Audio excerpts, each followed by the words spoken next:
Talk sports, cars live, here we come. This show about to go, Jeremy Lee, get it done. This hobby is a lifestyle, bro. Y'all know. This hobby is a lifestyle, bro. Let's go. Best guests in the industry, you gon' see it tonight. We gon' keep up with this energy. It's Sports Cars Live. Y'all know it's a lifestyle. Y'all know that we live now. Welcome to another episode of Sports Cars Live and After Hours with your host, Jeremy Lee.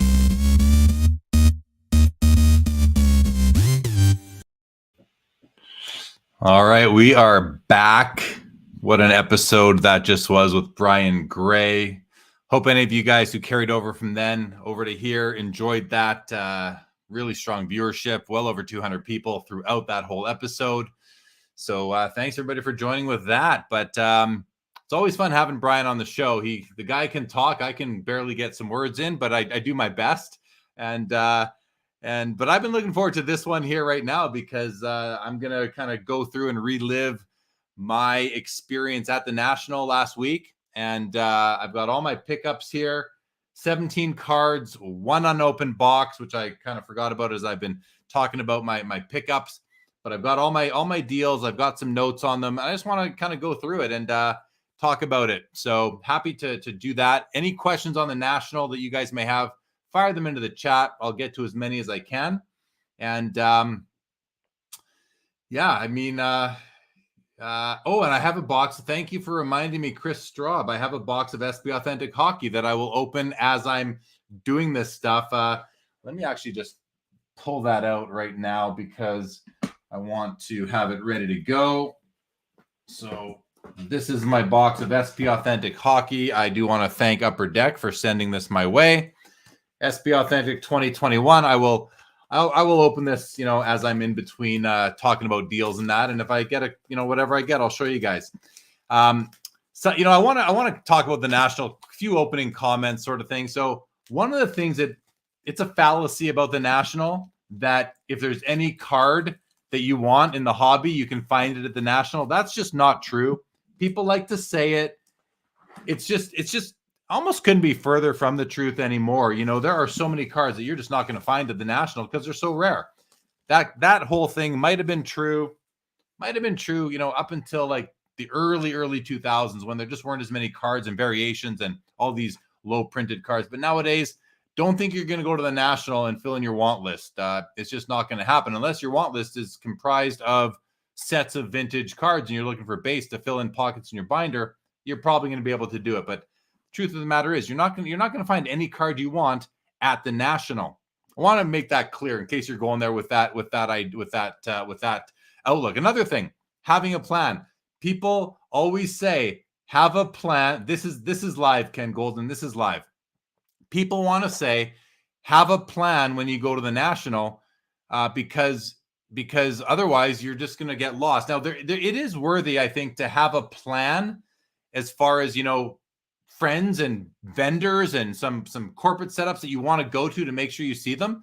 But I find unless your want list is so narrow in terms of, there's 3 cards you want a Jerry Rice rookie, you want a Mark Messier rookie, and you want a Joe Dumars rookie. I mean, if that's what you're looking for, have a plan, find what you want, shop around. Those are very, commodity cards. There's no problem finding them. But if you don't know what you want and you're going to buy what catches your eye and what catches your eye and what you want is something that's very rare and scarce, and you see that, don't think that you're going to be able to walk around for a few hours. You're going to take a note. Okay, it's at booth 345, and kind of remember where that is. You're going to shop around for a bit, find 3 or 4 cards you really like, and then decide where to allocate your budget. I mean, you might want to do that, but you're taking the risk that you are not going to, that card will not be there when you get back. I've been preaching this for a couple of years already as far as card shows go. And as a vendor card shows, people, they come back and say, oh, do you still have that? Do you still have that Sidney Crosby? I say, no, it just sold 5 minutes ago. I'm like, damn, I should have bought it when I could. I'm like, yeah, you should have. But of course, you didn't because you wanted to kind of get the best value for your money and your experience. I understand that. My point is, if there's a card that you want, that you really love, and it's rare, buy it at the time. And with that, before I get to comments, I'll show you the first card I bought when I walked in the door. This is the first card I bought. And it was on Wednesday. I'm just going to show it to you. This is a 1999 Metal Universe Barry Sanders linchpins. And this is in a PSA 8 holder. So I saw the card, and I know that I like linchpins. I'd recently bought, actually from Irving Minera at Minera Sports Cards in Los Angeles, I bought a raw Cal Ripken Jr. And so that was my first foray. I've been looking at these cards. That was my first foray into the linchpins, and I'm aware of them because of Michael Jordan's linchpin card. But they're pretty cool. Each of these little spikes here, these are all die cut. So it's a pretty intricate card. Like if I were to put something white behind it, well, it doesn't really work. But in any event, it's a really intricate die cut card. So the guy had it out, and I knew that it was a tough card. And I scanned the bar in the PSA app to see what the population was. And this is a PSA 8. The population is like 7 or 8, and there's one higher that's an 8.5. So I'm thinking to myself, okay, this is one of the tops, 8 or 9 copies of this card slabbed by PSA. And I know Barry Sanders is Barry Sanders. Linchpins is it's a very scarce card. I'm like, I got to make a play, because if I don't buy this now and I want the card, if I don't buy it now, it's not going to be there when I get back. So anyway, and I think I was one of the first deals the guy made. And, we bought the card. He negotiated with me. I'm not sure if I'm going to talk about what I paid for all these cards on this episode tonight. I'm probably not going to get into what I paid for these, but I'll tell you that I bought this card for between $500 and $1,000, and I thought that it was a great buy for me. I love the card, and so there we go. That was my number one card on Wednesday at the National, the first card that I bought. Now I'm going to go to some comments because they are pouring in here. I want to thank everybody for joining the show. Jay, yes, good to have you. Thanks for hitting the thumbs up. Toa, we are back. Jeff McMahon, hello again. Great show with BG. Thank you, Jeff. That was a lot of fun. Yeah, we'll see some cards, Dave. Pringle, we'll see some cards. We will open the box. Jay says, did you try and meet others at the National? Any favorite person you met? I tried to meet as many people as I could. I go to the National for the people and the cards. And yes, I did. Meet lots of people. Favorite person I met while there? Oh no, I'm not going to pick one person because I met so many people. But we'll get through a little bit more. Santucci, welcome back. Dave Kaplan says, I believe it's called the Nationals. Yes, I'm one of those people who it's not Nationals, it's not Natty, it's not the Nat, it's the National. It's the National. But hey, people are gonna do it. Yeah, Ken Golden says it's not plural. Exactly, it's not plural. Ken's been going since the 80s. Ken, I'd love to hear your thoughts on kind of, how it was for you at your booth. I didn't run into you this time, Ken, but I'm curious how the show was for you and your takeaways from it. Chris Straw, being Canadian, how does the National compare to the Toronto Expo? It's a completely different show. I love the Expo in Toronto. It's a great show. They're both big. They're both awesome. Go to both, really. I think they're both well worth it. Mark says, I had 9 to 10 cards on my list and only came up with 4. That's not a bad success rate, Mark. Not a bad success rate.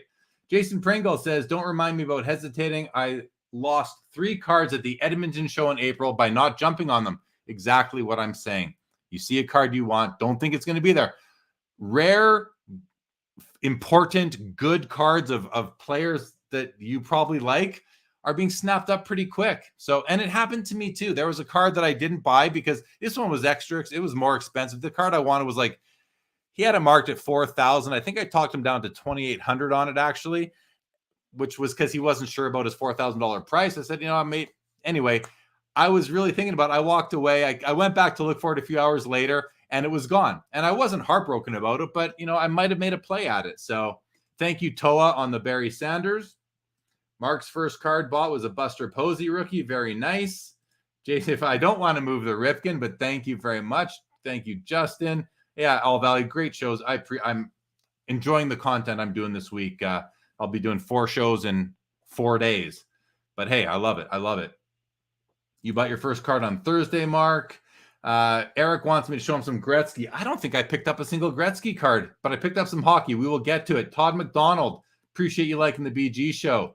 Michael S., I know a lot of people don't want to go back to AC, but a lot of people are forgetting that there's so much more discretionary spending on the East Coast. Yeah, but people travel to this show. I don't even think that comes into play, Michael. I think if you're going to the show, you're going to the show. You're traveling to this show. A lot of people do. And I'm deep in the camp of never again in Atlantic City. But that's just me. Well, it's me, and I know it is many other people as well. Vintage card collector loves the 90s inserts. Mike Less, a lot of dealers did well because of that reason. What do you think, Jeremy? I think that the show is successful anytime. If you are willing to sell your cards at prices people want to pay, and not being too low, of course, you're going to have a great show. It doesn't really matter where we are in the hobby in terms of the cycles, the dips. I've been setting up card shows for over 15 years now. I've never had a bad one. I just know that you can have a good show no matter what. Fact sakes, hope you can talk a bit about what you look for when buying these cards. Yeah, definitely I will. Let's see, Ken. I'll get to that fact with each one. Ken Golden says, was very happy with the show. More people in Atlantic City than I expect. Yeah, it was a great attendance. It was great. Still getting younger. Yeah, noticed that too. I was mobbed wherever I went, so that's a positive. I'm sure you were, Ken. And congrats to you on that. Currency Project wants to see the Forsberg I bought. We will see that. Bought that on the last day, and I'm going to show these in order that I got them. Ken Golden says, of course, we had along a Tito 6 fine. I heard about that. Congrats on that to you and your team. And your typing sucks. That's okay, Ken. Brian Basketball says, awesome. Can't wait to just sit back and hear all the awesome stories. Yeah, you bet, Brian. And Mark Santucci says, did you get an Austin Matthews rookie? I saw a gold one for $5. I didn't, but I sold an Austin Matthews rookie at the show, but I did not buy one. Okay, next card I purchased was a hockey card. This card was sitting in a showcase. I looked at it. I loved it. You'll see why in a moment. It's a Sidney Crosby card. It is an on-card auto with a game-used patch numbered out of 10 from SP Authentic, the limited auto materials. I don't know. You can't go wrong with these cards. I knew this card would be gone if I didn't buy it. It was fairly priced. I got them down $100. Wasn't much, but still wanted the card. I have a nice collection of this kind of stuff building up. And so this was card number 2. I bought this from... Breakers Row. I brought this card from Breakers Row, and the particular I think they're brothers or cousins or something like that. The crew, their last name is Rowe, and the one that I dealt with, he was extremely friendly. This particular person from Breakers Row. So I want to thank them for this card, and it's just a beauty. So Sidney Crosby was card number 2 on day number 1 of the show for me. The third card that I acquired was I bought 4 cards together. This is kind of a cool story, actually. I'm walking through and I see this booth, and the guy had a bunch of 90s inserts in graded card slabs. And I'm talking 90s. It was basketball and football that he had for the most part. And he had like complete sets of some stuff, some that I'd seen, some that I've never seen before. And I started talking to the guy, and I'll get into that. I'll get into that in a moment, actually, because it ties into 2 of the cards I bought from him. But I bought 3 cards from him. So the first card I bought was this one right here. This is a 1997 Ultra. It's a basketball card. It's a Star Power Supreme, this card has 3 different levels of parallel, or a standard card and 2 parallels. The Supreme is the rarest of the 3. So this is a BGS 8 Shaquille O'Neal Star Power Supreme. And you can just see how this card kind of shines. The BGS 8, it doesn't have subgrades on it. I looked at it. I don't know why it's not graded higher, and I don't really care that it's not graded higher. I think the low grade allowed me to buy it for what I thought I got it for a great price. And I got this for under $500. I thought that was a great deal. And but it was an 8. But I looked at it, I'm like, I still don't know why. And I'm not even going to look for it anymore. I don't care. I don't want to notice what it is. If there is something, it's going in my collection. I'm happy to have it. I have a Kobe Bryant from this set that it'll pair nicely with. So this came from my 3rd deal. I bought this card and then these other 2 cards. And, I'd never seen these before. I showed them to some people. Only one person I showed them to even knew about this set. And I was pretty impressed by that.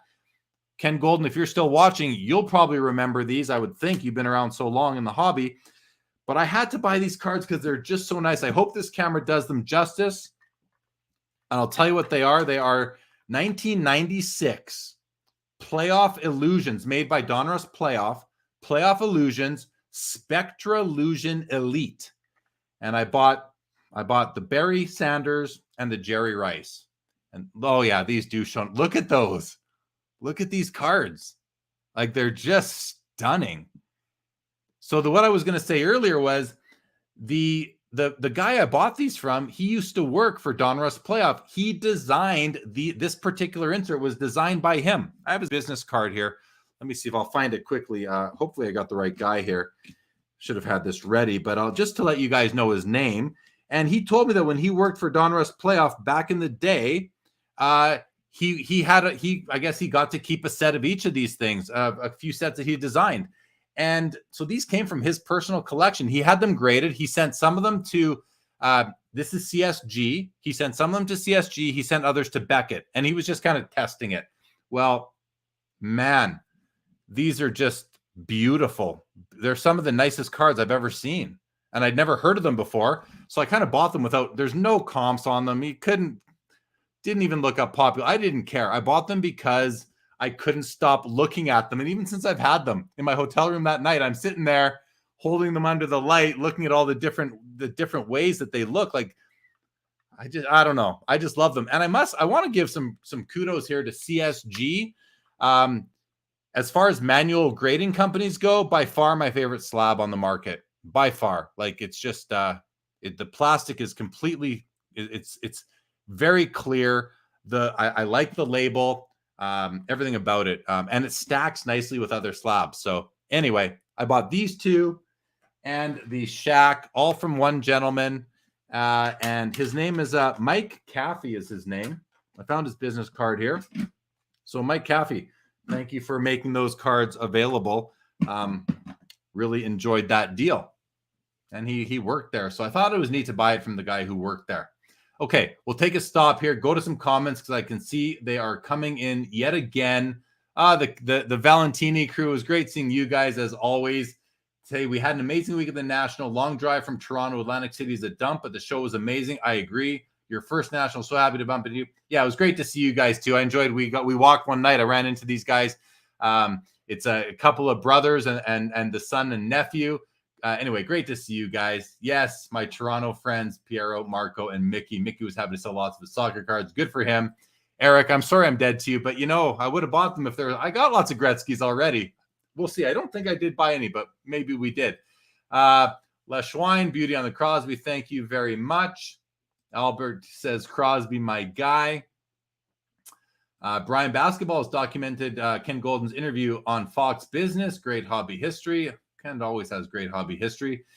Mark Santucci, second card you bought was a Craig Nettles. Good stuff. Under 500 on my Shaq is a steal. I thought it was good. Josh knows that set very well. If you're talking about the Spectra Illusion, then that's pretty cool. Because again, I'd never seen or heard of these cards. So I don't know, but I mean, like, look at that. Look at how that thing just shines. Like, it's got so much depth to it. I love it. Chris Straub says they look great in those. As I was just saying, the CSG slabs, the quality of that plastic is second to none as far as the manual grading companies go. Mark says, I also got some cards for my coworkers. That's always nice to do. Josh, the Super Bowl version. I saw the Super Bowl version. I didn't like them as much. I think they were die cut. I preferred this version better, to be honest. Ken says those guys walked out with so many samples or got to keep them. Fair enough. Perk says Jerry and Barry especially look great in the CSG plastic. Yes, they do. They definitely do. Thanks, Pringle. Simon says, you mentioned there was more hockey on the show floor than you expected. Any theories why that happened this year? I mean, hockey's hotter overall. I'm seeing more and more people, Instagrammers, YouTubers, talking about it, buying it, being interested in it, people that weren't before. I think it's being seen right now as, one of those areas of opportunity. And, it's got its pros and its cons for us hockey collectors. The pro is the value of our collections going up. The con is we can't buy cards as cheap as we used to. And hopefully it just stays steady. But you never know where things go. So continue collecting. Hello, MLW. Great to see you. Thanks for joining. Perk says, how do I feel generally about unlicensed cards? They got to be really nice for me to want to buy them. And, Brian Gray, who was just on with Leaf, they make some really nice cards. I have some Leaf cards in my collection. I have some in the game cards in my collection that are unlicensed because they're really nice. A beautiful card is a beautiful card. I'm willing to overlook a lack of license. All right, guys. That was everything I picked up on the Wednesday of the show. That was my first day. I'm going to start to lose track of what happened each day after that because it kind of is more of a blur and I wasn't tracking it as closely. But let's get into that shortly here. David French says, you're tired of hearing me talk about it tonight, but disc golf is now a multi-million-dollar industry. Good stuff. I hope it is. I hope it's wonderful, David French. Good luck to you on collecting that. Todd McDonald, speak about the room keys. I'm now looking on eBay for them. I think they're a great collectible. The room keys are pretty cool. I don't think every hotel had them, but I stayed at the Sheraton and I got a complete set of the room keys, which you only got when you checked in, they'd give you 2. There were 6 total. You could pick from the 2. But as I was checking out on Monday morning, I saw there were stacks of a few of them left, and I asked them for more, and they gave them to me. So that was pretty cool. But so I'll show you the ones that there were. You had the LeBron James was one of the room keys. You had a Patrick Waugh. You had a Tiger Woods. Of course, these are Upper Deck, and they're all Upper Deck spokespeople. So Tiger Woods, Connor McDavid, Wayne Gretzky, and Michael Jordan. So when I checked in, I chose these 2. I chose the Gretzky and the Jordan, and then I had a bigger decision to make. Which one do I use? Because whichever one I use is going to be in my pocket for 6 days. It's going to go into the door and get scuffs on the surface. Well, I used the Gretzky, and it's now got surface issues. But that's okay. It's part of the memory for me, and I'm just glad that I got all a set of the keys. I think that's cool. I'd wanted them in prior years, but never stayed in a hotel that had them. So this is the first time I got room keys like that. So pretty cool. Pretty cool. All right. The next card I got. So there were 2 deals I did that there was a sort of a theme. The theme for me was I'm going to move out of some cards that are more commodity type and move into rarer cards. So this first deal I did with a guy named Eric, and the card I got, I actually did, it was card and cash. I got a card and cash, and I gave him 2 cards. And in my mind, I sold him a card and I traded 1 card for 1 card. The cards I gave away, the cards that I moved are pretty decent cards. PSA 10, Topps Chrome, rookie cards of LeBron James and Kobe Bryant. So pretty important cards. But I have other cards of them. I think I don't know if I have another Kobe rookie, but I definitely have another LeBron rookie. And these are high pop commodity type cards. And I was willing to move out of them into something rare. So I figure I sold the LeBron and I traded the Kobe. And I traded the Kobe. I got this card in return. It's a 1999 Fleer Mystique Raise the Roof Shaquille O'Neal. So this is a card that I've been wanting for quite some time. I love the Raise the Roof card. Michael Jordan did not have a card in this set. Kobe does, as well as some others. But this is a card that I just love the looks of it. I really like the font of Raise the Roof. I like the way it's there. I like the way Shaq is reaching for the sky, ball in hand, about to score. I collect Shaq. I've got a nice Shaq collection going. You'll see at least 1 more card, 2 more. Oh, you already saw 1. You saw the Star Power Supreme. You're seeing this. I got 1 more card on the last day. But I was super happy to have this. It's numbered on the bottom. You can see numbered 9 of 100, BGS 9 holder. Surface is an 8.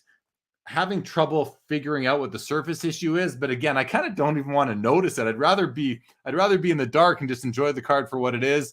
And so this was a card. I'll tell you, I went to the show hoping to find a Raise the Roof Kobe or Shaq. I'm happy that it was Shaq that I ended up finding, and I was able to get it.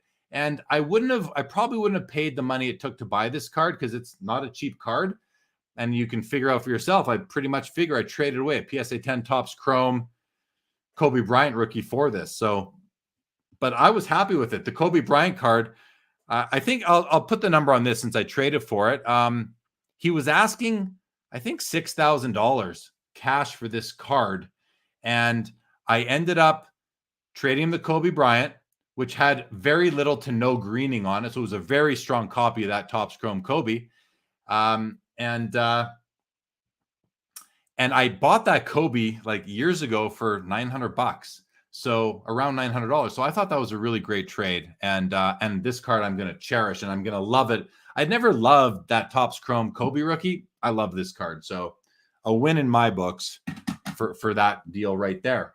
So that was the first deal I did, I guess, on the Thursday.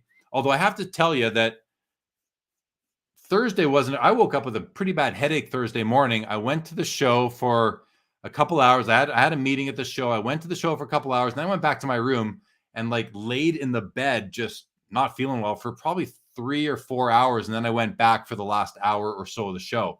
So I actually don't think I did any deals on Thursday. That must have been a Friday deal. Okay. Look at some comments quickly here, guys. I'll open up some packs of SP Authentic as well in a few minutes. Where do we leave off? I should mark this. I'll mark it later. Brian Basketball says, wow, those are rare. Will PSA grade those? I'm not sure what you're getting at, what card you're talking about, Josh. Sorry. Justin says, BG always stand up. Yeah, I had a great show with BG earlier. Mark Santucci says, some hockey cards I picked up that was not on my want list. Rod Gilbert, Wilf Paymont from the Colorado Rockies. Some Cleveland Barons, a Frank Mahovlich. However, that's how you spell it. Frank Mahovlich. You got it. What's up, Card Curmudgeon? Good to see you. Josh says, yeah, I know, Josh. Surface scratches are easy on the Raise the Roof. And again, I don't want to look too closely for the surface scratch and I'd be like, damn, I don't like that. I'd rather not see it. But I mean, I've looked at the card. I don't see it. So who knows? Sick on the Shaq. Thank you. Brian Basketball. I think Shaq of all big men have the biggest upside. Yeah, I think I've heard you say that before, Brian Basketballs. And I mean, I've been collecting Shaq for a couple years now. I agree. Oh, well, PSA grade the room keys. I have seen a graded room key before. I don't remember if it was PSA or BGS or one of the others. I'm just not sure. Perk woke up not feeling well Thursday morning too. Wednesday night was fun, but there are parts I'm sure I don't remember. Had a great time sitting with you or hanging out with you on that night, Perk. It was great to meet you. Okay, let's get to the next deal that I did. So here's a deal I did with another floor walker, an attendee, someone that I've done deals with before. Did a great deal with him at the Edmonton Expo in April, a fellow Canadian who was down there. And we made a deal where, again, this is another deal where I got out of some high population commodity cards, young gun rookies. I basically got out of a young gun. It was a great group of young guns. He ended up with a Crosby, a McDavid, an Austin Matthews, and a Nathan McKinnon, I think it was. And I got back cash. And this, I think it's a beast. This card right here. This is a 2019 Upper Deck the Cup Connor McDavid rookie RPA tribute, not a true rookie card. His rookie card was 2015, but this is a rookie tribute. In the design of the cup from a previous year. I don't even know what year this is. I don't remember if this is 2013 or 14, or I don't think it's 13. It might be 14. Not sure. Someone will know. But whatever it is, a nice looking on-card autograph, Connor McDavid, game used, 3-color patch there in a BGS 9 holder with a 10 autograph. I mean, just a great card. 2014. Thank you, Adam Crawford. A beautiful card. I wasn't expecting to come away with such a low print on card auto game used patch, 3-color from the cup Connor McDavid card. But I did. So I'm really happy with this. And I traded away cards that you can find anytime you want on any marketplace you want. But this card, there's only 10 of them. So I don't know. I thought it was a great deal. And, I know my trade partner will do well with the cards he got because he got them to resell. So happy with that one. Definitely.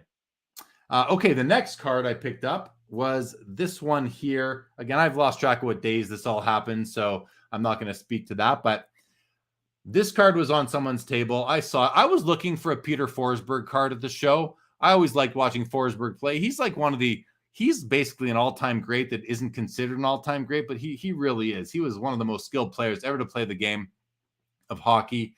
This is a 2015 Upper Deck Exquisite. I don't know what product it was distributed in because Exquisite is not its own standalone product with Upper Deck Hockey. It is actually seeded into other products throughout the year. So I don't know what product it came out of. Maybe one of you guys will know, but it's 2015 Exquisite. Peter Forsberg. It's an endorsement relics numbered out of 25 with a That's a 3-color patch. You got silver, maroon, and white. On-card autograph, numbered out of 25. And I paid up for it, I think, but I didn't care. You know, you're at the show, you're buying cards you like, and I wasn't going crazy. I only picked up 17 cards. And at that point, it wasn't even 10, I don't think. So I picked this one up. I don't remember who I got it from, so I can't speak to that at this point, but really happy with that addition to my collection. Peter Forsberg. And it's Exquisite. I mean, you can never go wrong with the Exquisite brand, no matter what it is you're buying. In my opinion, at least, there's just so much brand equity with that. All right. LeSchwein, what year of SPA am I going to crack? It's 2020, 2021, 2020 right there. I haven't opened any packs of that yet, but why don't we just do I always just kind of rip around the sticker on here.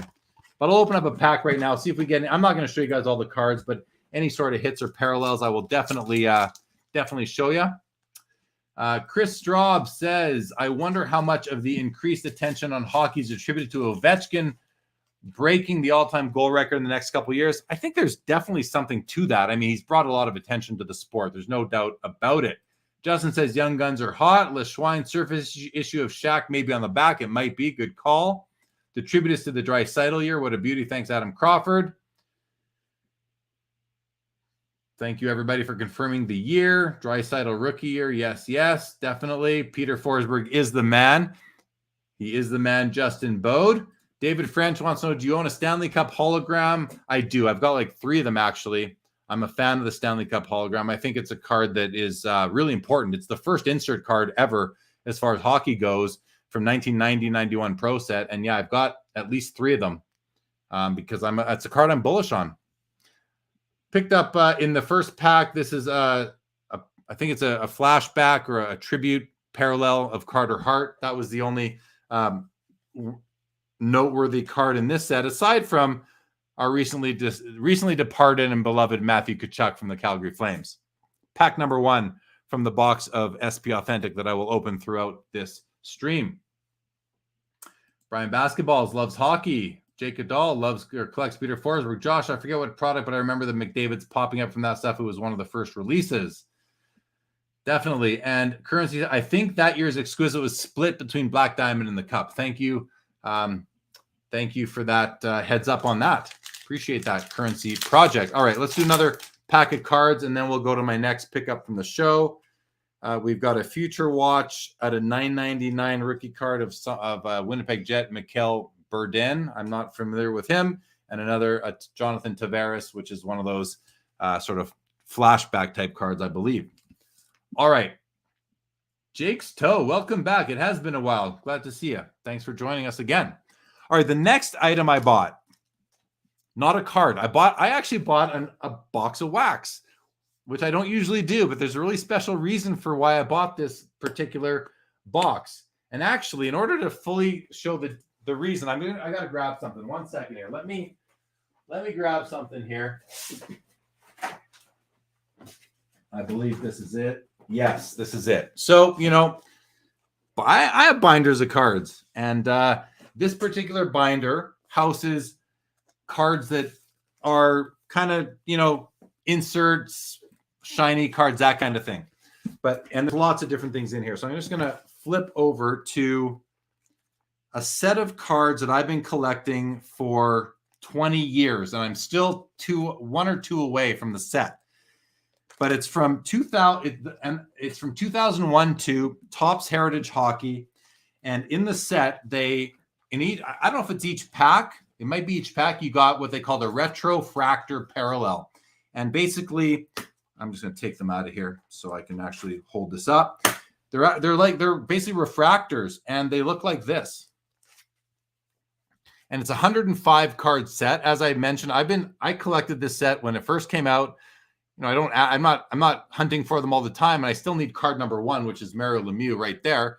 But I've been working on this set for 20 years since it came out. And as I mentioned, I'm down to only 2 or 3 cards that I need.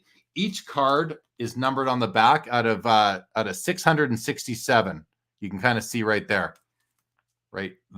Each card is numbered out of 558 this year. Because that year, Topps Heritage did these in the throwback design of 58 Topps hockey. And anyway, I've been collecting this set for 20 years. It's traveled with me. It's still in a binder, as you can see, within arm's reach for me. And at the show, I was at the booth. I was at the Kruk Cards booth. Kruk Cards. These guys are always at the show. I've dealt with them before. And I'm looking, and they have one showcase with wax in it, like, vintage type of wax, or I don't know, older wax. And they had this sitting in there.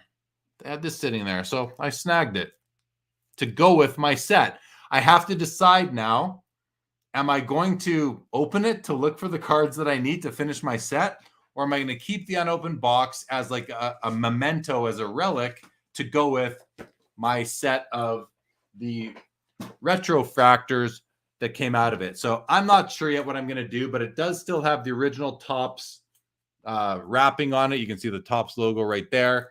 And I was pretty cool. You just don't see this product unopened very much anymore. So I bought it when I had the chance. That was from Kruk Cards. I want to thank them for that, because they worked nicely with me on that. And I'm pretty happy about it. So that was the next thing I bought. All right. The next deal that I did is the one that I've talked about a little bit as being the biggest deal I've ever done. As far as value-wise, without any money moving. And even if money moved, it probably would have been the biggest deal I've ever done from a value perspective, as far as a purchase goes. This pack was all base from the SP Authentic. I did get one of their decoys in this one, so I thought maybe we got a patch, but no patch in that one. But before we get to that next deal, I'll keep you guys hanging for a bit. Let's go to your comments yet again. And let's Toa. It's serious when the 3-ring binder comes out. I think this is the first time I've broken out a binder ever. I think I'm at close to 250 episodes. I've never broken out a binder. So there we go, Toa. Thanks for calling it out. Am I happy with the Tkachuk return? Extremely happy with what we got for Matthew Tkachuk from the Florida Panthers. And now that Huberdeau has signed a deal, definitely happy about it. Yes, Simon, breaking out the binder, flashbacks to your childhood. What's up, brother? I'm guessing that's you, Richie Barone. Perk loves simple, shiny cards with amazing photos for sure. Kaplan says I should crack it. I don't know. Jake Dahl agrees. This guy says open it. Definitely not tonight. Probably not ever. Brian loves the story about the set and the chase. Thanks, Brian. Yeah, it's fun. Pringle would not open it. Patience is what we do, says Justin. It pays dividends. All right. I'll do one more pack of the SP Authentic Hockey, and then I will tell you guys about this, what I consider to be the biggest deal of my life that did not involve cash. So this pack has an authentic moment. Quinn Hughes, Dave Kaplan in Vancouver might appreciate this. Authentic Moments is it's part of the base set, but it might be a short print within the base set. The rest is just base. We'll do one more pack. So I want to make sure that we get through these tonight. This pack has Eric Stahl, Dougie Hamilton. We have a Brad Marchand with this pink kind of effect. It must be a parallel. Pretty cool. All right. Now we're going to move on to the biggest deal I've done. And I'm even going to show it to you. I took a picture of the deal of all the cards involved so that I could share it. But I will get to that. And I'll put up this picture as well. Oh, wow. This is cool. I didn't know I could do this. So this was a deal where I traded away 7 cards and I got back 3 cards. And the cards that I traded away, I'm just looking at them right now. Rare, like scarce, not so scarce, not scarce, scarce, not scarce, sort of scarce, sort of scarce. So I gave away good cards here. You have to give away good cards to get good cards. But the cards I got back are the scarcest of all of them. And if you know what I collect, you know that I like from in Upper Deck, the Cup Hockey, I like the base patch parallels. So, you've got the base cards are numbered to 249 each year. And then you got a couple parallels. You got a gold out of 25. That's just a gold card. You've got a jersey card out of 25. And then you got a patch card that's either out of 8 or 10, depends on the year. And I've been chasing these hockey cards, the base patch parallels from the Cup out of 10 and 8 since 2005. But I've never gone into the Exquisite area where you've got basketball. Because, of course, the cup is the hockey version of Exquisite basketball. So, friend of mine, a guy who I've been seeing at the National for 12 or 13 years now, he had 3 cards in his showcase, and I saw them in his showcase at the Mint Collective. I saw them in his showcase at the National last year, and I would just look at them and think, oh, I would love to own those cards, but they're so expensive. I'm not going to buy them, but I would love to own those cards. So I was just kind of dreaming about them. Went to his booth. We're into Sunday now. I went to his booth Sunday, the last day. We're hamming it up, just talking. I go, I love those cards. His name is Justin, 610 Sports Cards. That's who I did the deal with. I go, man, would you trade those cards? Like if I took all 3 of them, because there's 3 cards that I bought. I'll show them to you now, and then I'll tell more of the story. So, I just love these things. All right. So the first one, this one right here. This is a 2009 Upper Deck Exquisite LeBron James. It's a base patch parallel, or as Carvin taught me at the show, maybe a variation. I never really discerned between what a variation is and a parallel is. And Carvin schooled me on this. A parallel is where everything about the card is the same, except maybe a feature, but the picture is the same. Whereas a variation might have the same card number on the back in the set, but they change the image. That's a variation. Okay, fine. So this is, I don't even know if this is a parallel or a variation. I don't know if the base card has the same image or not, but I'm just going to call it a parallel. Base patch parallel out of 10, LeBron James. It's a BGS 7.5 with a 3-color game-worn patch. It's a 7. The surface has a 6.5 grade. I don't know why. Again, don't really care. Love the card. Love looking at it. It goes extremely nicely with the Kobe Bryant, which was the second card. And these, if you know about Exquisite, it's not cheap. Like these cards are, they're not. The price tags on these cards were big for me at least. And so this is the Kobe Bryant, also a BGS 7.5, 3-color game-worn patch embedded right in there. This one's numbered 8 of 10, so it is one of his jersey numbers. Even though he's wearing 24 in the picture, it is one of his jersey numbers. So these are the first 2. And the third one, if you haven't guessed yet, is this one right here. Michael Jordan, game-used patch card from Exquisite, also a 7.5. I actually like that they're all 7.5s. It just makes it that much cooler. This is numbered 1 of 10. Look at that patch, 3-color patch on there, game used. So I have, as far as the hockey version of these go, I have over 300 cards. I have over 300 the cup base patch parallels spanning from 2005 to about the 2019 or 20 set. I guess it's the 19. I don't think 20's come out yet. And so these now, it's like I kind of fast tracked and it's like, well, I've got basketball out of the way. I don't need any more. Maybe I'd buy a couple other players, but I got the big 3 out of the way in one fell swoop and I did not have to put out $1. And value-wise, I'll kind of give you a range of the price tags that Justin had on these. If you were at the National, you would have seen them. But this card, I think he had like $16.5 thousand on it.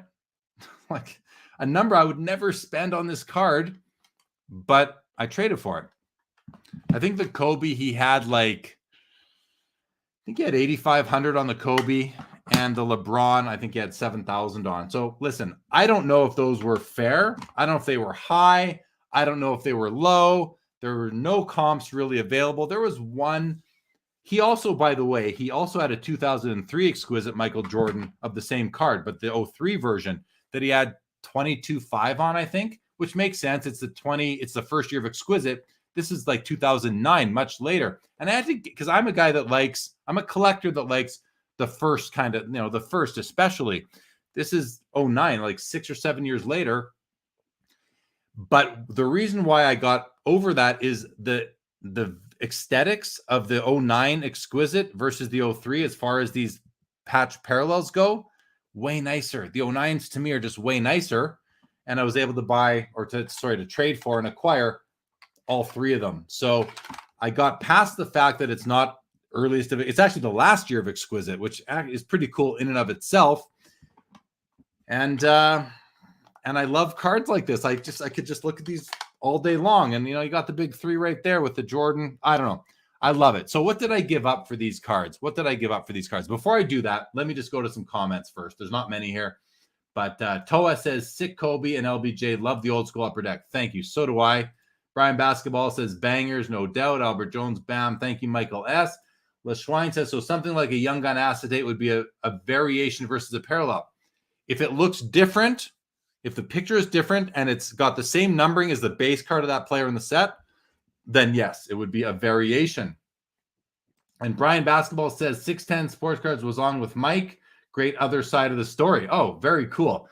Yeah, I actually, I'm in the middle of watching, and I haven't finished it yet, but I'm in the middle of watching the video that Justin 610 Sports did with Brian Dennison from Cajun Cardboard on the Cajun Cardboard YouTube channel. I'm in the middle of watching it, and so I haven't got to that part of it yet. But here's a picture of what I gave up, and you guys can. And me and Justin. So here you go. Let me see if I can make that bigger.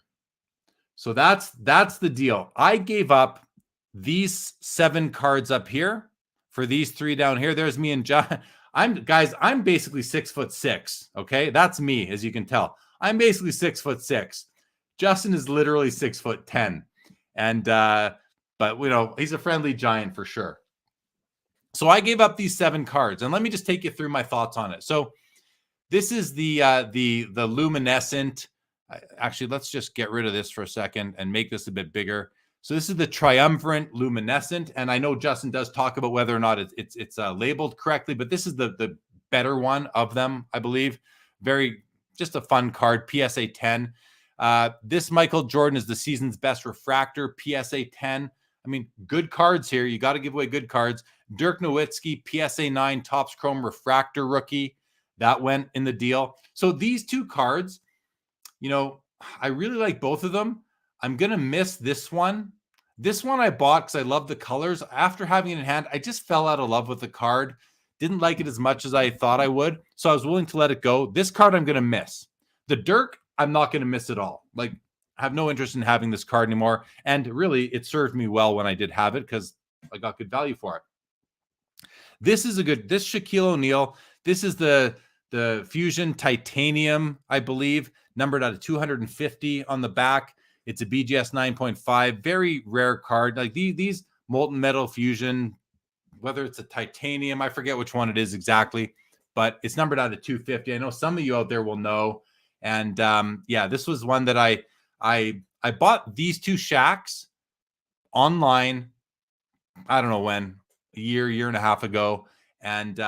And when they landed, I just didn't love them as much. Like, a lot of people love these molten metal Fusion titaniums. I don't love the looks of this card. I don't love the looks of this Row Zero from the Legacy collection. Fellow collectors out there that love these cards, and I just don't. And I think that's all right. So I was willing to let them go, especially since I picked up other Shaquille O'Neal cards at the show to fill in that gap. But anyway, not going to miss these 2, not going to miss the Dirk, not going to miss the Shooting Stars. I am going to miss this Jordan here. I'm not going to miss the Power Boosters. Bought this a while ago. Don't love it, but it was a cool card, but I was willing to give it away. And then there's the Duncan Go Nuts, which was the biggest card in this deal. It's a BGS 10. It had really good coloring, i.e. it wasn't yellowing. And I am going to miss this card. But you have to give away something if you want to get something, right? And I did that. And I don't do that often. I usually would say, let me keep the Duncan Go Nuts and I'll give you some cash. But I didn't want to do that. I wanted to do a non-cash deal, all trade, and get into these 3 cards here without putting out $1. Obviously, I put in money when I bought these 7 cards originally. These are all cards I paid cash for. And but they had all gone up in value since I bought them. I bought them all before the boom. And I guess I just, I traded one group of cards where I had some non-love, a bit of love, and then a lot of love for one of them for cards that I'm like totally in love with. So that was the deal. That was the deal I did with the 610 Justin. And I think we both walked away happy. And I said to him after, I go like, Albert, mine are all numbered to 10. So I got cards that are way harder to get. Every card that he got from me, you can find. I mean, every single one of them is numbered to at least, I'm not sure what the Shaq is numbered to. I don't remember on that Rose Zero Legacy, 100 or 250. I'm not sure. I don't remember. But all of those cards are readily available on eBay or anywhere else, really. Whereas the 3 I got, you can't find them ever. So that, whether or not his values on them were too high, I don't know. I don't even really care. I'm just going to move forward with 3 cards that I just love a lot more and that I know are super rare compared to what I gave up. And for Justin, his comment was, fresh inventory. I mean, he's been a year and a half ago, he went from doing this as a hobby to doing it full time to make a living, I believe. He's had these for at least a year. I saw them at 2 shows before, and he was just willing to get out of them and move into some more liquid cards. I believe the cards that I traded to him, he'll be able to sell out of his showcase easier and probably with more certainty as to what he'll get for them. So I think it was a win-win deal. I saw someone just said that, yeah, Currency Project, a massive trade win-win. Biggest trade of my life, guys. Biggest trade of my life. I felt like a winner walking away. I think Justin felt, it's one of those trades where it was a perfect trade because I think everybody won. We both won. So we both walked away happy. That's right, Albert Jones. But as long as I walked away happy and he was happy as well. And I think we both were. So really happy about that. I see here, Brian Basketball says, you also gave up 5 inches. Yes, I did give up 5 inches. So here's that picture again of me and Justin after the deal was done. You can see we're both full of smiles. Like it was a great deal. So happy again with that. Chris says, isn't that Duncan Go Nuts MJ the card as in the SCI video? I didn't see that in the SCI video, and I don't know if that was mine or not. Wait a second. Maybe I did hear about that, but I don't think it was the BGS 10. And if it was, I don't know if it was mine. I don't know if Justin, this was the end of the day. This is like Sunday afternoon. So I doubt that maybe they were still getting footage and have processed it through. I don't know. Perk says, sometimes the card number will have a V in it, or there will be a V somewhere on the card to specify it's a variation, but not always. Fairly said. The pristine gold label, just Jordan Go Nuts. Yeah, and that was a big card I traded away for sure. Says, at least you got a very nice Jordan in return for the Go Nuts, but I have to admit that's my favorite card in the trade. Yeah, the Duncan Go Nuts is a very, very popular card as far as 90s Jordan inserts goes. And I mean, I loved it. That's why I had it. But I didn't love it as much as other Jordan cards that I do have. Like I have other cards I didn't take with me because they weren't going to be tradable. So, and actually that Jordan card, I had PWCC actually brought it to the show for me. I had it in their vault. And they brought it to the show for me and I gave it to them to put in their vault last year at the National, thinking, it's a card, it's worth some money. Maybe I'll get out of it. I love it, but not huge love. So I was willing to get out of it. They brought it to me and I did something with it. So that was pretty cool. I was definitely happy with it. Yes, Jacob Thiessen, my next big show is November Expo. I'm actually going to be at the Burbank show at the end of August. So that's going to be a big show as well. I can't wait to check that out. And I'm happy that'll be the inaugural edition of the Burbank show. Excited to see all my friends from Southern California there. And so I will be there, but I won't be set up. I'll just be floor walking. And then I will be set up at the Toronto Expo in November. Brian says Justin will be in Burbank. Oh, yeah, there we go. With my card. So I'm going to go see my cards on Justin's table. I'll try not to look at the price tags. Better that I don't know. And Jake says, didn't even need to use TradeSafe. That is true. Eric says, now you know how it feels to stand next to you. Yeah, there we go. CC, great trade, which you treasure more. These 3 new Exquisites or the Gretzky that you picked up at the last National. Oh, boy. The Gretzky. I like the Gretzky better. It's autographed and it's Gretzky. I mean, yeah, the Gretzky. But I would say if I had to pick my favorite deal at each, or my favorite pickup at each show, Gretzky last year, probably the Jordan this year. Although there's another card I picked up at the show last weekend that I just love, and it's not even worth as much as some other stuff, but I just love it. So it's not always what it's worth, right? It's what you love. Perk says, never been a big fan of the Go Nuts either, but something about it being in the pristine holder. So Perk, interesting comment. I was thinking about replacing with the BGS 9.5 for like a third the price or a third the value. And I can still do that. And the card it'll be just as good. It'll be just as good. What's the difference between a BGS 9.5 and a 10? Like pretty much nothing. So was pretty much interested,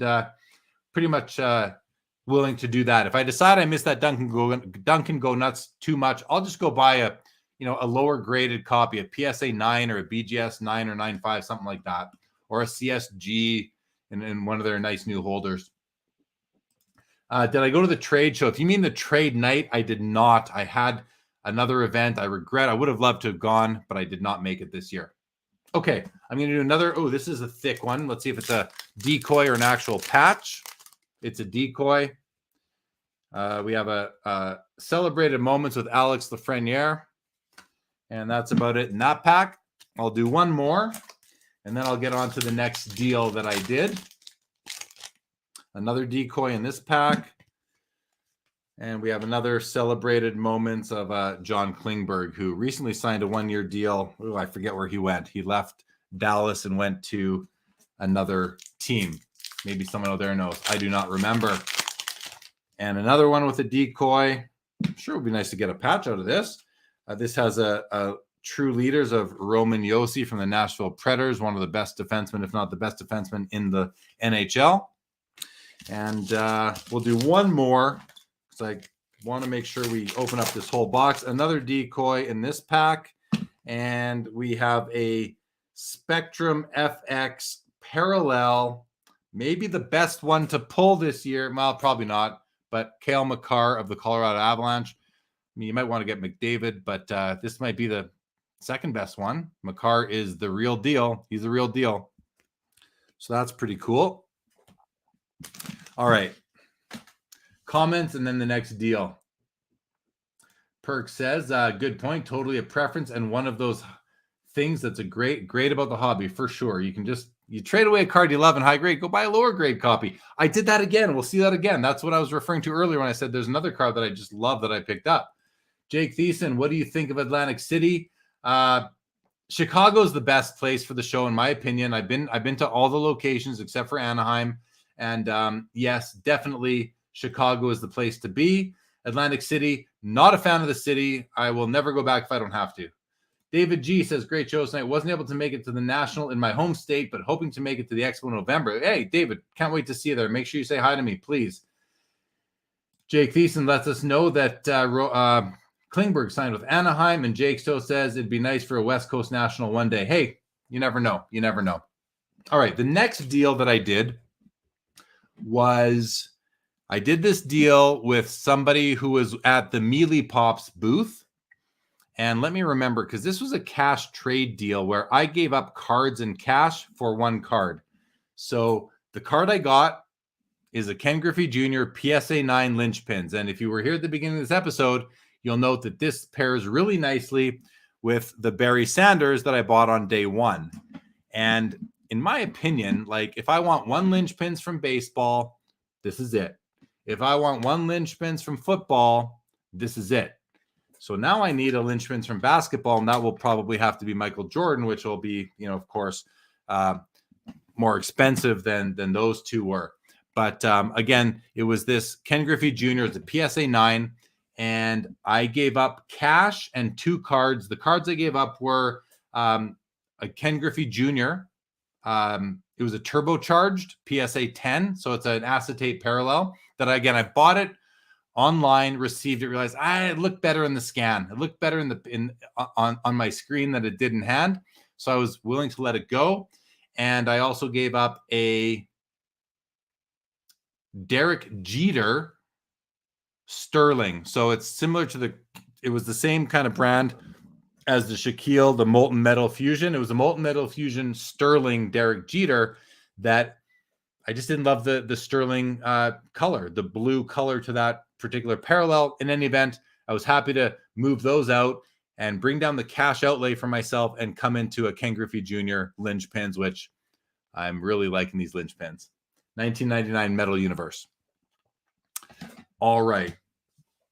Next up, so this is pretty cool. You go to these shows, you get your share of freebies throughout from various booths and that, and then you just do deals with people, and they treat you nicely sometimes. So I went up to you might know him from Instagram.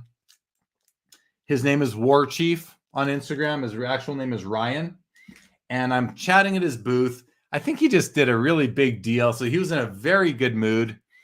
And he's like, hey, pick a card out of that box. I'm like, what do you mean? He goes, just pick a card. I'm like, okay. You know, it was his low value box. He's got some big high end stuff.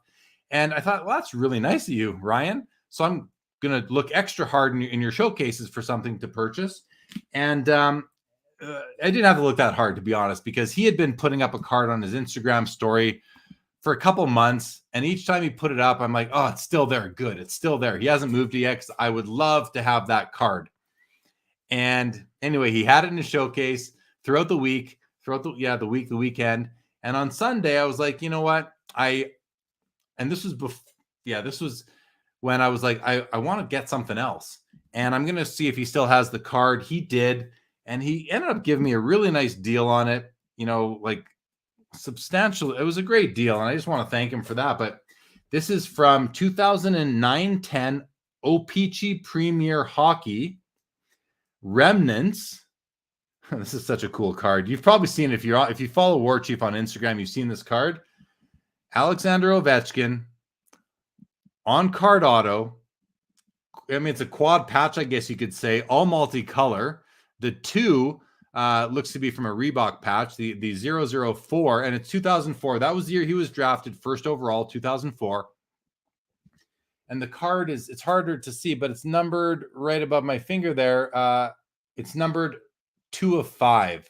So, like, there you can see a little bit better. Anyway, rare card, only 5 copies made. Stunning card. If you like, I love the design on this. His autograph is not a sticker on the card, which of course I'm always going to prefer. And again, it's a card that I'd been looking at on his story on Instagram for, I don't know, 6 weeks, maybe a month, whatever it was. And I just had to buy it. So I bought it from him.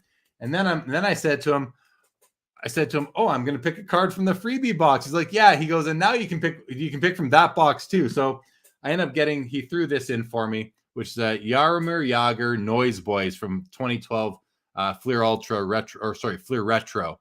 So I want to thank him for this. And he also gave me for free, I don't have it here because I gave it to my son.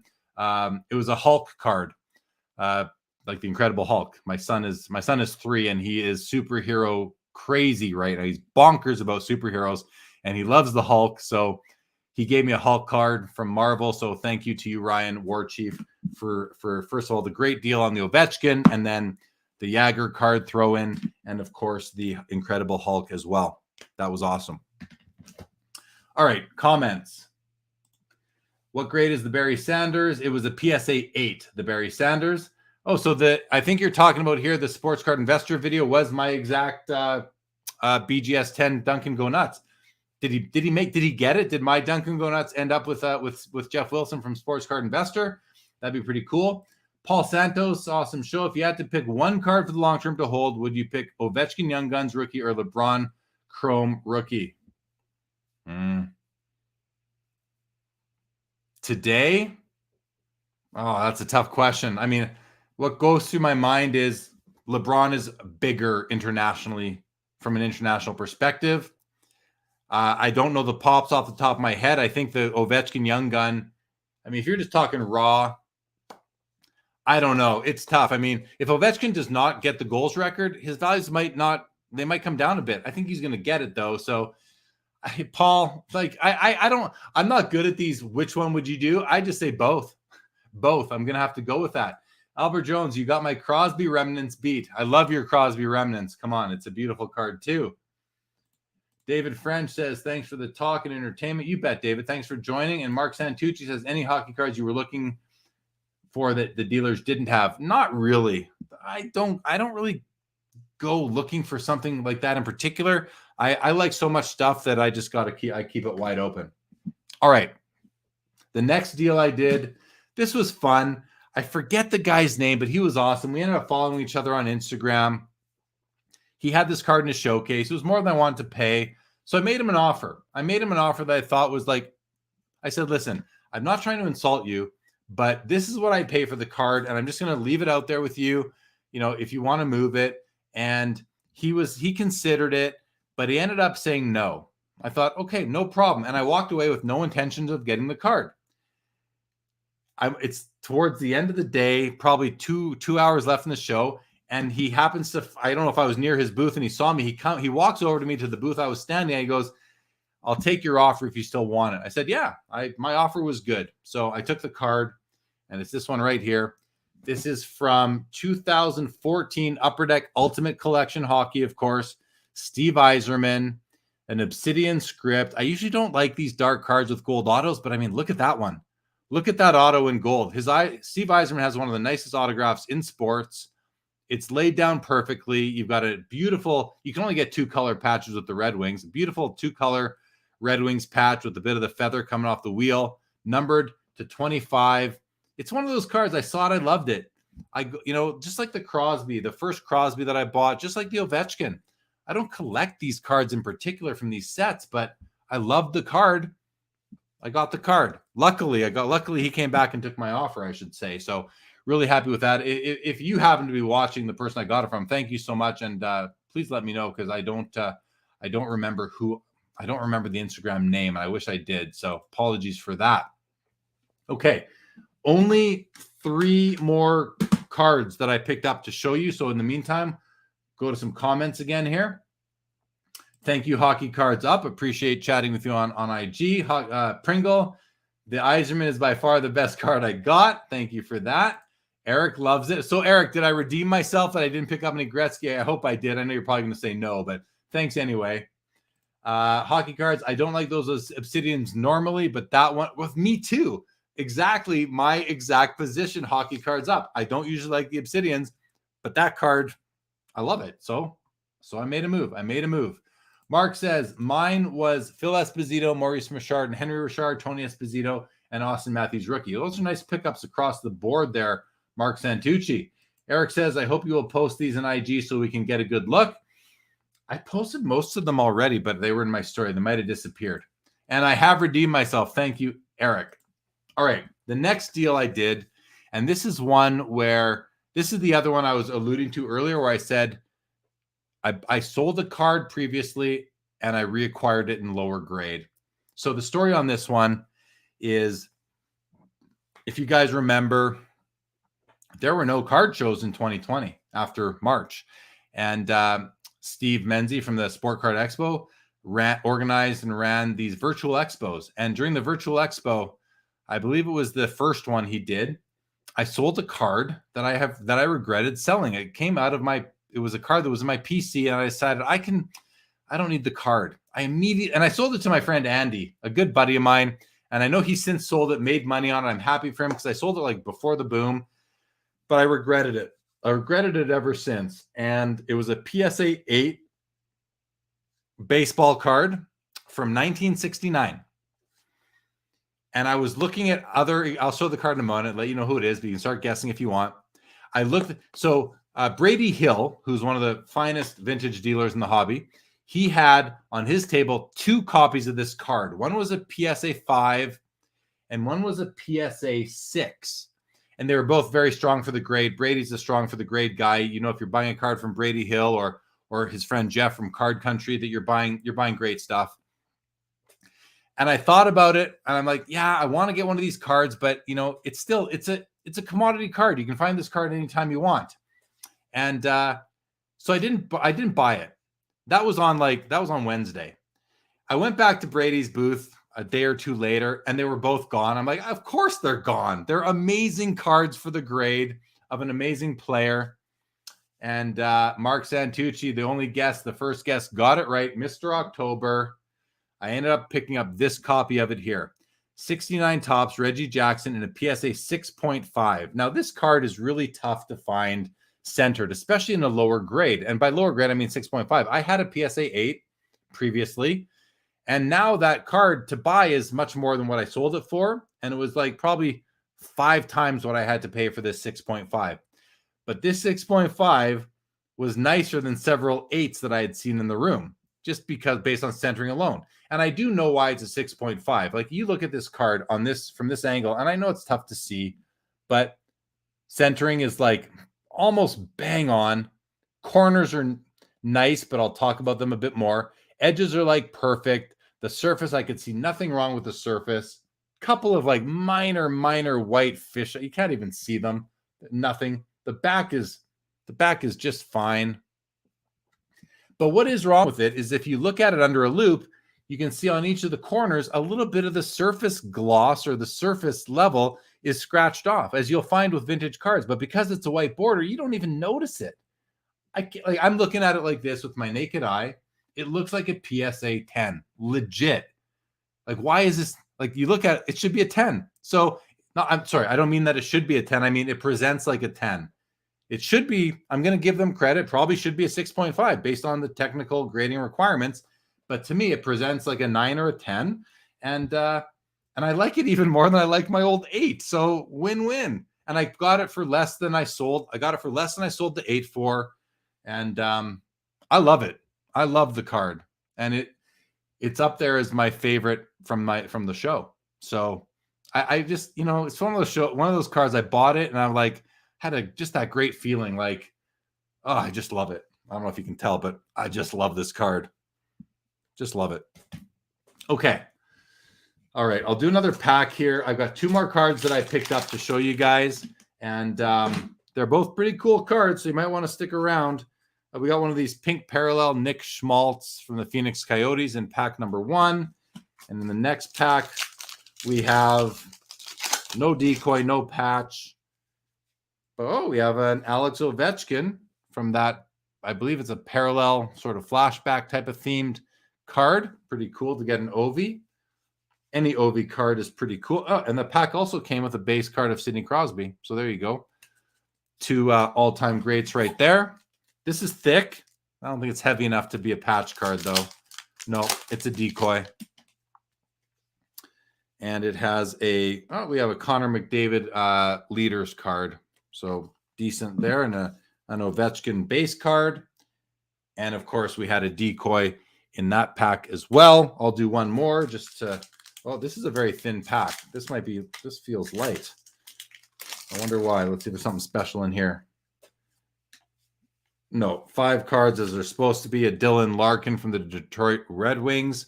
One of those special parallel cards. All right. I had some notes for this. Let's see if I talked about it. Oh, one more tip for the show, guys. The shoes that I wore. People might laugh. The shoes you wear at a card show. It doesn't matter what card show it is, because any card show I've been to, this is the case. The floors are killer. The floors are concrete, and they will take a toll on your body over a 2-day show, a 3-day show, never mind a 5-day show like the National. Well, I did some research leading up, and I bought a pair of shoes by a company called Hoka, Hoka. That's the brand, like Nike, Adidas, Hoka.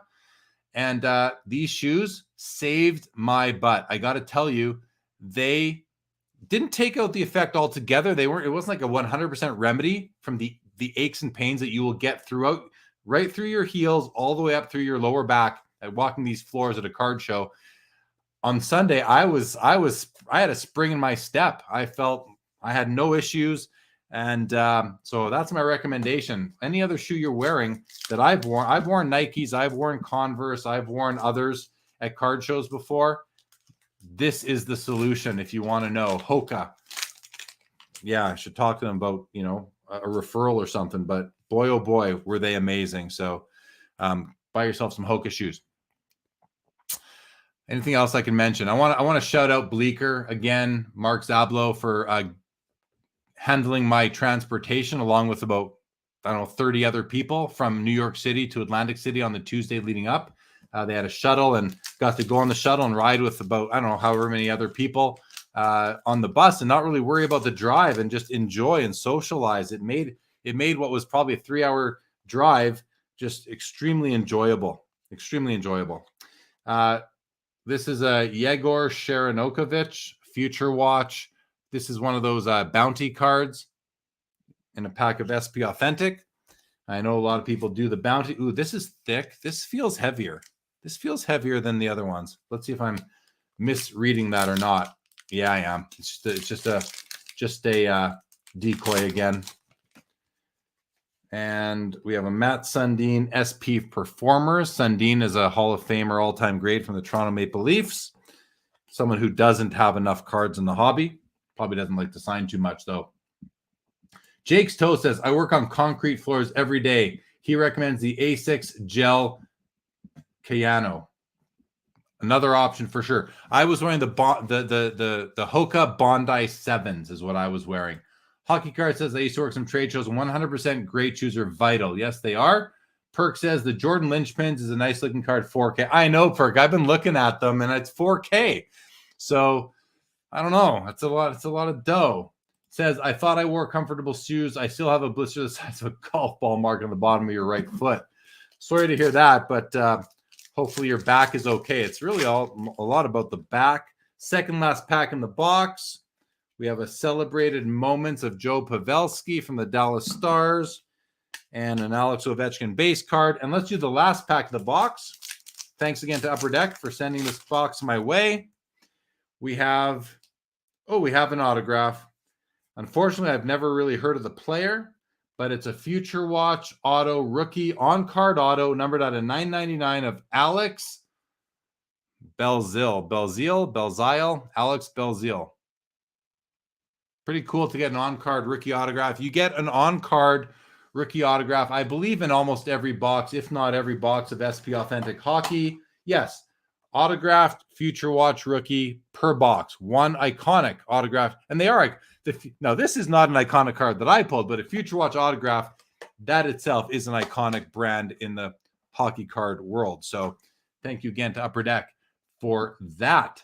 Hockey Cards Up says, what do you do with your unwanted base cards? Does Eastridge take them for kids? They probably do, but I don't. I have a 2-row shoebox sitting down there. I fill it up as the year goes by, and then I take team bags and I put 10 base cards in a team bag and I give them out on Halloween, every Halloween. Been doing that for years now. Probably been doing that for over 10 years. That is what I do with my unwanted base cards.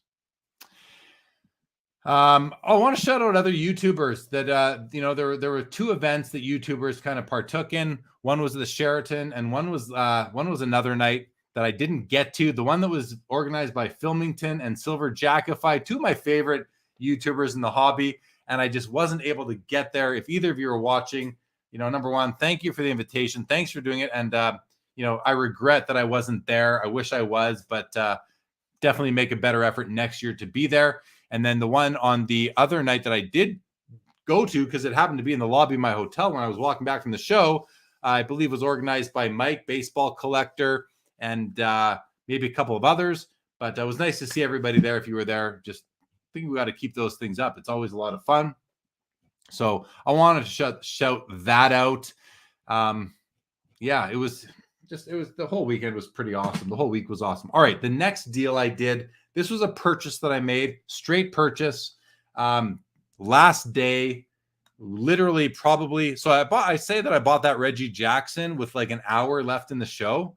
I did some damage in the last hour between the Reggie Jackson and the Ovechkin and the like basically this card here, the Griffey, the Ovechkin, the Steve Yzerman, the Reggie Jackson, and the next 2 cards I'm going to show you, I bought all in the last 60 to 90 minutes of the show. So the second last card I bought is another Shaquille O'Neal. And this is where it's like the Shaqs that I gave up in that 7-card trade, no problem moving those out when I can move in a card like this from 1998-99 Flair Showcase. Take it to .net Shaquille O'Neal. If you're familiar, this is one of those cards, like if you know type of things. It's just a stunner of a card, in my opinion. It does have a nice shine to it when you catch the gold pieces in the right light. It's basically like a circuit board, because in 1999, Y2K was right around the corner. Tech was all the rage. Looks like Flair made a card that reflected the times, and it's really cool. I do also have this card, the Kobe Bryant. I don't have an MJ, which I'd love to get, and then have the 3 of them. But that would be a real cool trio to have. But I just love that I was able to pick up this Shaq to replace the Shaqs that I traded away, which I didn't need to replace them. I was over those cards. This card I don't think I'll ever be over. I just love it. So Shaq in a BGS 9.5 holder. Surface is a 9. The others are 9.5. And so pretty cool card. I think I got it for a good deal. I'll tell you on this one. I think I paid $1,000 even for this card. And again, as other people have said, and I believe, and I collect Shaq. Was always a fan of Shaq going back to the early 90s. And but if you can get a good deal on a card at the end of the show, it's a move to make. So I made the move. Okay. Hello to you, Spurs Cards. Good to see you. Jake's Toe wants to come over for trick-or-treating. Hockey Cards Up says, was Tag at the National? You're talking about Tag Grading, who's been on the show with me several times, as many of you will know.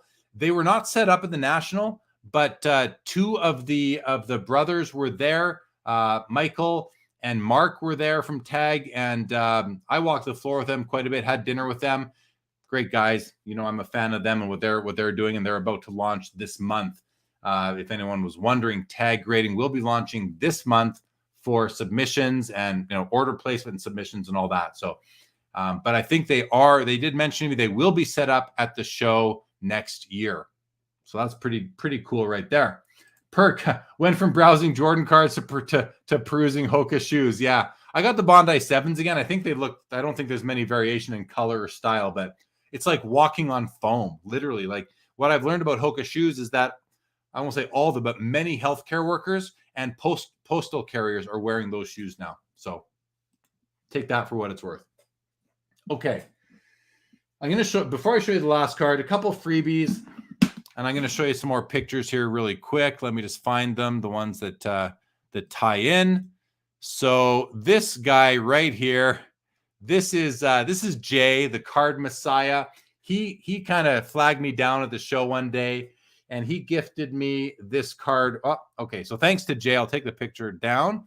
He gifted me this card. Just knew that I liked hockey. He wasn't a hockey guy, but he had this Sean Monahan limited auto material. This is like an RPA, but it's a SB Authentic parallel, or I guess it'd be a variation numbered out of 100. Monahan isn't, he was a high draft pick, but he's not worth much anymore. He's been hurt, but still plays for my team. He's still on my team. And it just worked out that way. I don't know if Jay knew that I was a Flames fan, but anyway, I want to thank Jay, the card messiah on Instagram.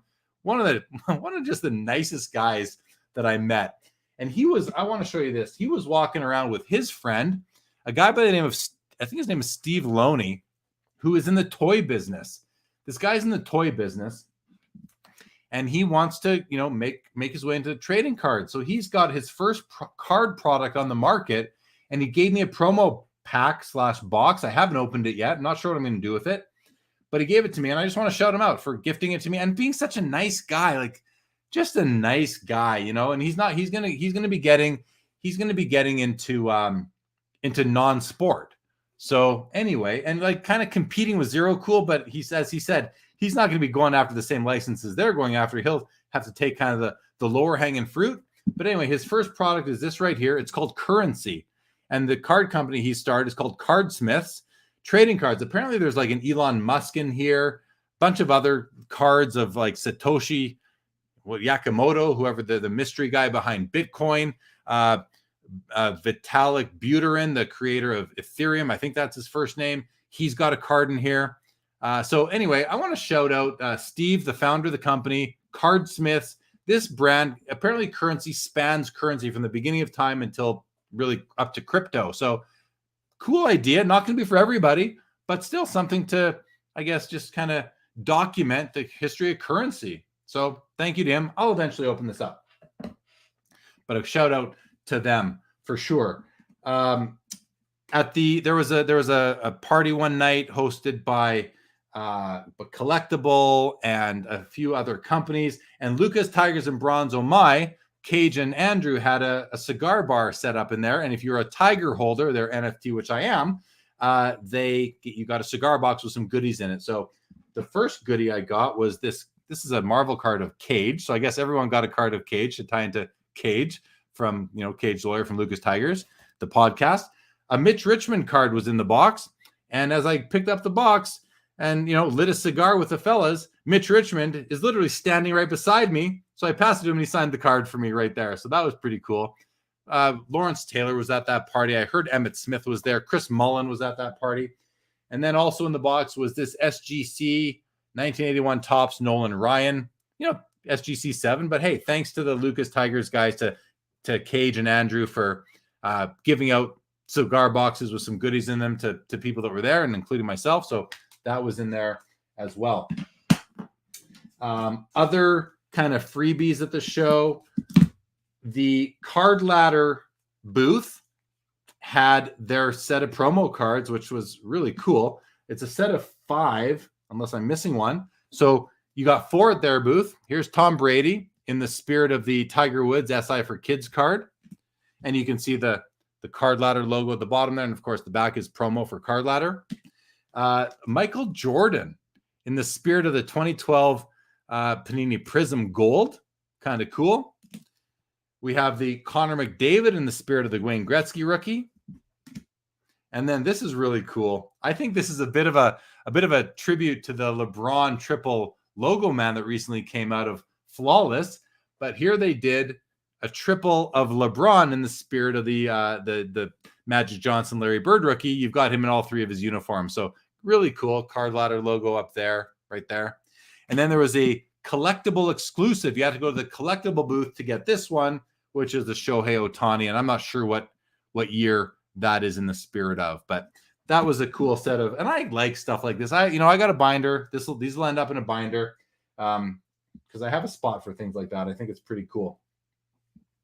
What else can I show you on the freebie side of things? From the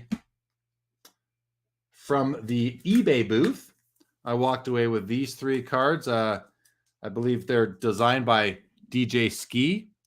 So I haven't taken a really close look at these yet, but this is, I'm not sure. It says Pete on the back. Someone might know what this card is. I'm not sure what it is. It says Hustle on the front. Anyway, these are in the spirit of, like, cards from the 1900s, Tito 06, something like that. And then there was this one here, which is a Thibodeau. Came from the eBay booth as well. Back's actually really neat. eBay in the middle there. I'm not sure if Ski designed this. He might have, because he was there at the eBay booth quite a bit.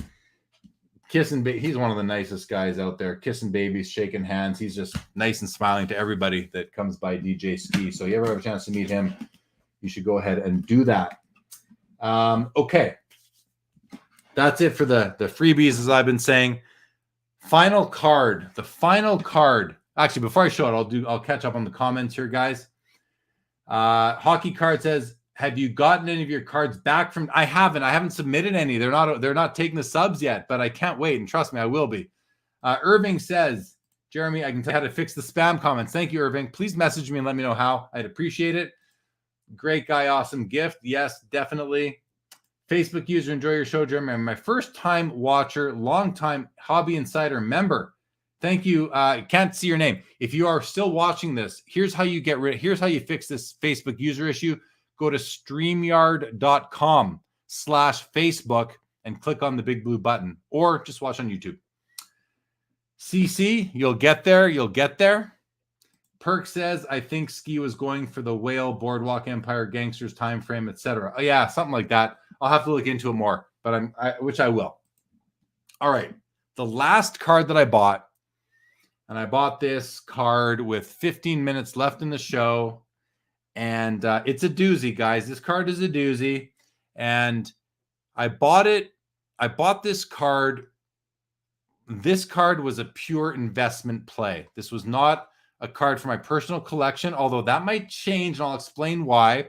But my mindset when I bought it was, I think I can buy that card, find it a better home, and make a profit on it, maybe cover the costs of my hotel costs at this show, kind of thing. And we'll see if that comes to be true or not. The mental conundrum that I've since faced is that this card is a double for me. I already have a copy of this card, and the copy I have is a lot nicer. Well, I wouldn't say it's a lot nicer. It's in a much higher grade, but it's also worth a lot of money. So maybe I sell the better copy and keep this copy, because this copy is still gorgeous. So it is not a T206 Wagner Jake doll, but I will say that if the T206 Honus Wagner is a top 1 or 2 of the most iconic cards in the hobby, with the other 1 or 2 being the 52 Topps Mickey Mantle, and then maybe you got the 86 Fleer Jordan, the 79 Gretzky rookie is like iconic card, not most valuable, but most iconic. To me, iconic means it's like, you know it. You don't have to be in the hobby to know what these cards are. Well, this card, I don't know if it's a top 10 most iconic card, but it might be to a lot of people. 1933 Gowdy, Babe Ruth, number 53 with the yellow background. Only the number 53 has the yellow background. This card to me is it's pure art. It screams baseball. It screams Americana. It screams value. It's one of those cards that I don't know. It's just so nice. Such a wonderful image of Babe Ruth. It's not his rookie card, but to me, it's his nicest card, like by far. And so as I meant, now, I don't know if you can see the grade, but I'll make it so you can see the grade here. It is a 1.5. It is a PSA 1.5. Now, the centering, as you can see, is really nice. The edges are really nice. The corners are wonderful for 1.5. The problem it has is it's got like these, it had a bend in it that has resulted in these creases here. And you can also see it on the back. So pretty severe, I would say. But when the card is as it is, you don't even notice it. Like, well, you do, but you don't. Like it's just so nice. And I saw the card and I'm like, why is that a 1.5? I said to myself, and I said to the vendor, I go, why is that a 1.5? And he's like, yeah, we don't understand it either. And they picked it up at the show themselves.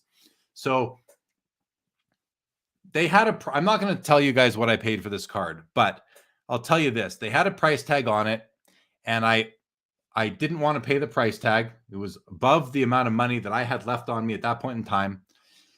So I made them an offer, and they told me that they've had 5 offers already that day for what I offered, and they turned them all down. I said, well, you can turn me down too. That's where I'm at. I'll take it for that price. Otherwise, thank you for letting me see it and showing me the card, and congratulations on it. But that's where I'm at. So the guy phones whoever he phoned, his partner, his buddy, says, we have an offer on the card, X amount. The guy, and I see the guy's like, he's like waiting for the guy to say, the guy ends up on the other end of the line. The guy ends up saying, take it. So I got the card for my price, and I think it left me room to be able to actually, make some money on it, earn a return on this card. And it's the kind of card that if you're going to flip it, you should make a return, because you have to source it. And it's a card that is just amazing. So if you don't know who's interested, this card is available, but I also might decide to keep it and sell. I have another copy. It's an SGC 5 that I bought. I'll tell you this much. I bought my SGC 5 9 or 10 years ago for pretty much the exact same price I paid for this PSA 1.5. So pretty funny in that regard. So I'm not sure what I'm going to do. I'll just sort of simmer on this for a while, but if I get an offer on this, I will sell it. So just put that on. That was the last card I bought. Saved the biggest card. It was the most I spent on any single card at the show. But besides, here's the thing. I'm just going to throw out some pretend numbers just to give you guys an idea. I didn't take a lot of cash with me. I took it's a lot for a lot of people, but I took under 10,000 cash with me. I think I took $6,000 with me, let's say. I came back with 2.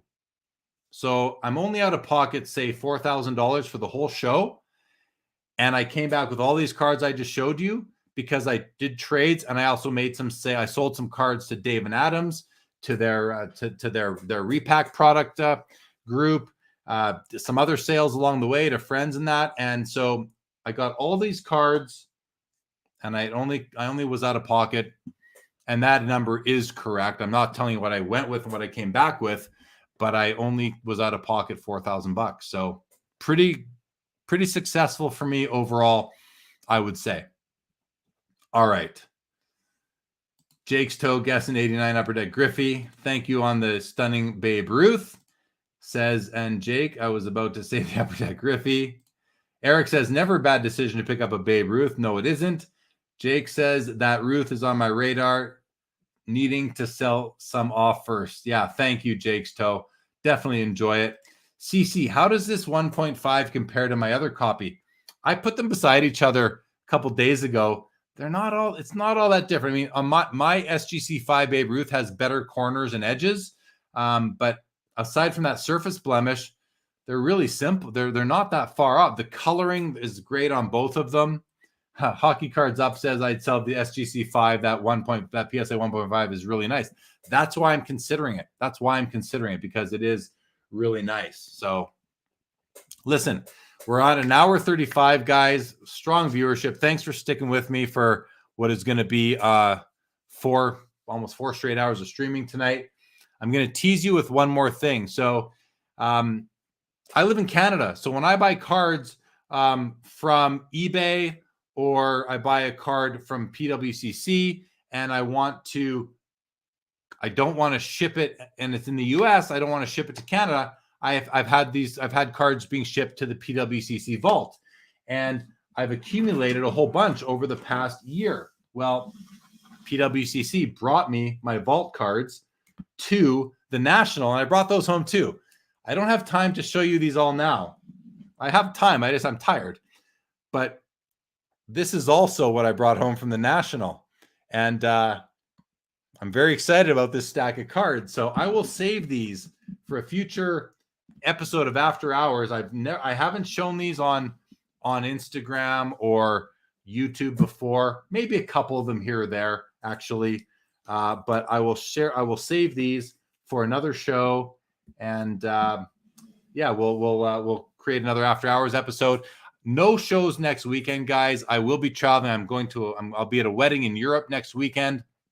So no shows next weekend at all for me, unfortunately. But we'll be back Thursday the 18th for the PWCC Premier Auction ending, as we've been doing for well over a year now. I will be live tomorrow night, 7 o'clock Eastern, on Collectible Live on this YouTube channel with Warren Laufer, the principal from the Mint 10 Investment Fund, and they invest in companies across our hobby. So we'll get a real a venture capital, private equity look into what is their perspective when they're looking at the sports card and collectible hobby.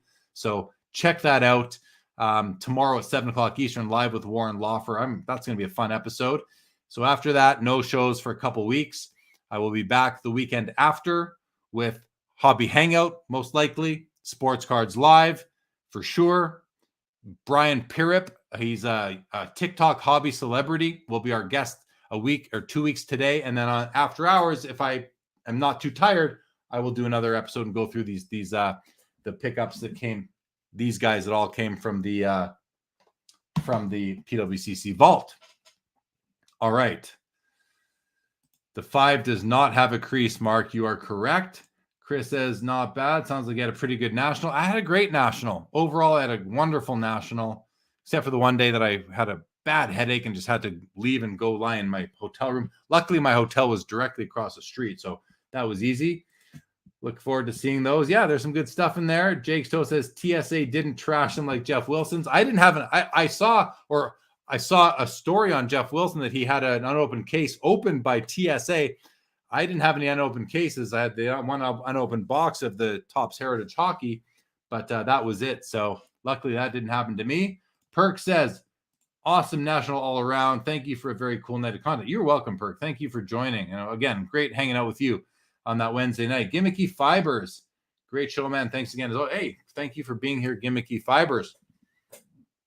All right. I do have some notes. Let's see. Is there anything I didn't talk about? Had a Tuesday night dinner with a bunch of the crew from Clubhouse. That was fun. Shout out to all of them, all the Clubhouse crew.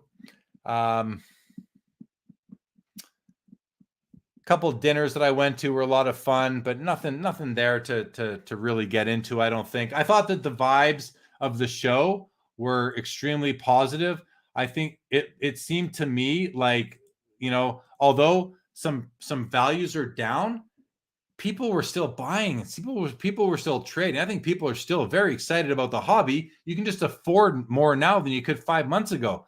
I don't necessarily think that's a bad thing unless you bought all your cards at the peak. And if you did, sorry, but now it's up to you to take those cards, sell them at a loss, take that money and find a way to gain back your losses if you can, whether it's in cards or something else. But that's what I'd be looking to do. I made a big ComC submission while I was there. That should look, and it was one of their elite submissions. It cost more to submit because there were some good cards. So I'm looking forward to that loading up on my ComC. So if you ever follow me, I should actually add my ComC account to this ticker right now. I might do that as we speak. Let's see if I can do that right now. And if you guys are going to stick around while I do it, I'm going to add my ComC account name because it's not related to anything else that any of my other handles anywhere. Let's see if I typed that out right. I did.